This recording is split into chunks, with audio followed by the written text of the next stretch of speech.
ITSE 2309. This is going to be dealing with Chapter 10. Okay, here's a scenario. Chapter 10 has an interesting title. It's called Transaction Management and Concurrency Control. Nice title, but what does that mean?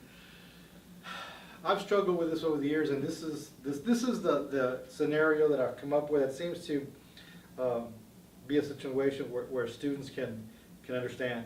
So it's the holiday season, it's Christmas. You're at your favorite department store and you're buying Christmas items for the whole family, and you get to the cashier, the register, and you're sitting there, all of a sudden you see it's $895 and something cents. Okay, no problem. You whip out your credit card, you sit there and you swipe it, and you sit there and grin and bear it while you're buying Christmas for all your nieces and uncles and whatever. And you do that, you sign it, and you do okay. Just about the time when you do okay and you put the pin back in the little holder, the lights in the building kind of flicker and go dark. The emergency lights come on. And it stays dark for about a minute. Then all of a sudden the lights come back on. Everybody's happy because the power's back on because there was a storm outside during the holiday season. So you're sitting there, and then all of a sudden the cashier says, "I'm sorry, could you please run your credit card again?" And you sit there going, holy moly. You know, I just hit that button where I just committed to $895 and they want me to run this thing again? So the question is, what kind of confidence do you have that there has been a transaction process that has some kind of control on it? Now, let's kind of look at the scenario. Okay, so you have the cash register, right? Okay, that's a computer. That computer inside is going to talk to the computer inside the store. All right? Now, that is going to talk to the computer that's at the district, whatever. Okay, so you have a credit card. Now, from here, it's going to go to the credit card company.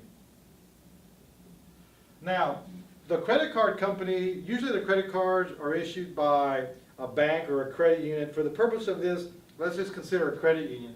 So you have your credit card company, and they're going to check with your credit union. All right? Now, the credit union is going to look at your account to see if you're within balance. Okay, so you have 1, 2, 3, 4, 5. You have 6 different computing elements that have to kind of work together. Ever understand that one? Okay, so what we have is we now have, this is called a transaction. And we're going to have a control, we're going to have some kind of control that's going to make sure that all this stuff happens as a unit. Everyone buy into that? Okay, so this chapter talks about how we're going to consider this a logical unit of work that has to succeed or fail as a unit. And then we're going to look at all the steps that are involved to develop this thing. And then one of the issues with the control on this is that you have either lost data that you have to figure out, where might data go in this process? If there is an interruption, what happens to the lost data? You may also have uncommitted data that you have to deal with. What do you do with partial information? Now, so you also have inconsistent stuff. Now, we all know that a database in the prior chapter has to be consistent or inconsistent. It's either all working or it's not working, and there's no in between. So part of this process is to look at all the items that have to work together as a team to make sure that you don't get double billed. And it can be as simple as that somewhere along the line there's a program that says that in no situation can you have 2 transactions that are very small in a time element apart that have the same value. So what you would do is you would either delete the first or accept the second, or not accept anyone and require the whole process to continue afresh. So this is what we're talking about, where we consider all these items a transaction. Not just this.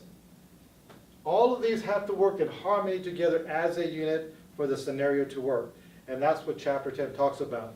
The ability to have transaction and concurrency control. That concludes Chapter 10.